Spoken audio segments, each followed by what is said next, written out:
Hi, it's Sylvia. Welcome to Mic Du Jour. Today's microphone is the Western Electric 618A moving coil or dynamic microphone. Now, you think you might know a lot about dynamic microphones. Well, you're going to learn something new today. And we'll get started right after this. Lights, I like lights, lights, I gotta have a lot of lights, lights, I wanna have a lot.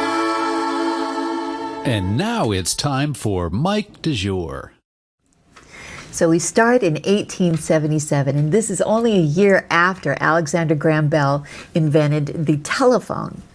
Many inventors at the time were working on improving the carbon microphone, and that would be Berliner and Edison and Hughes. But over in Germany, this fellow, Ernst Werner von Siemens, had a patent for a new type of technology, and it's called the moving coil microphone. And this is how it works. There's a coil of wire called a conductive coil that's placed inside a magnetic field, usually created with a magnet. Then there's a small piece of metal, like foil, that creates a diaphragm that's attached to that coil. And when the diaphragm moves with sound, the coil also moves and creates changes in the magnetic field.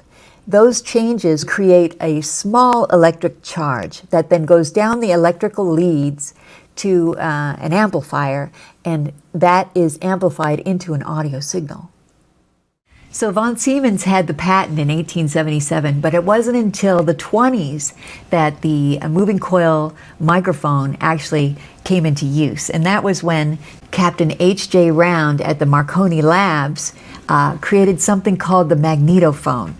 This particular magnetophone was built for King George V, and here he is using it in one of his radio addresses. So let's take a closer look at the magnetophone so we can understand why the 618 was so important.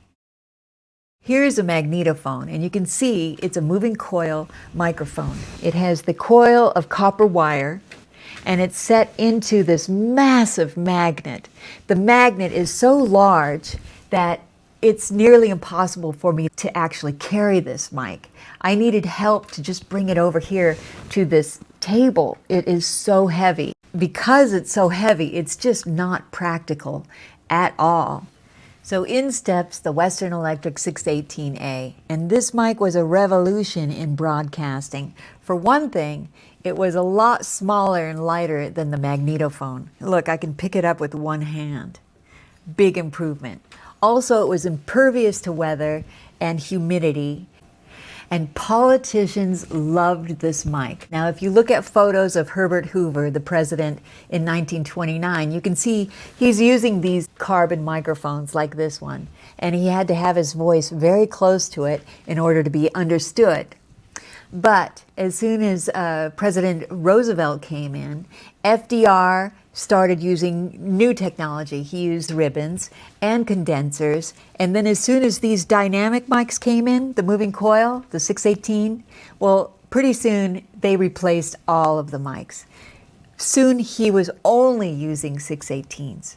Every station used the 618. It was dependable, it was robust, and it was consistently good sound. So what do you say we listen to one now? Okay.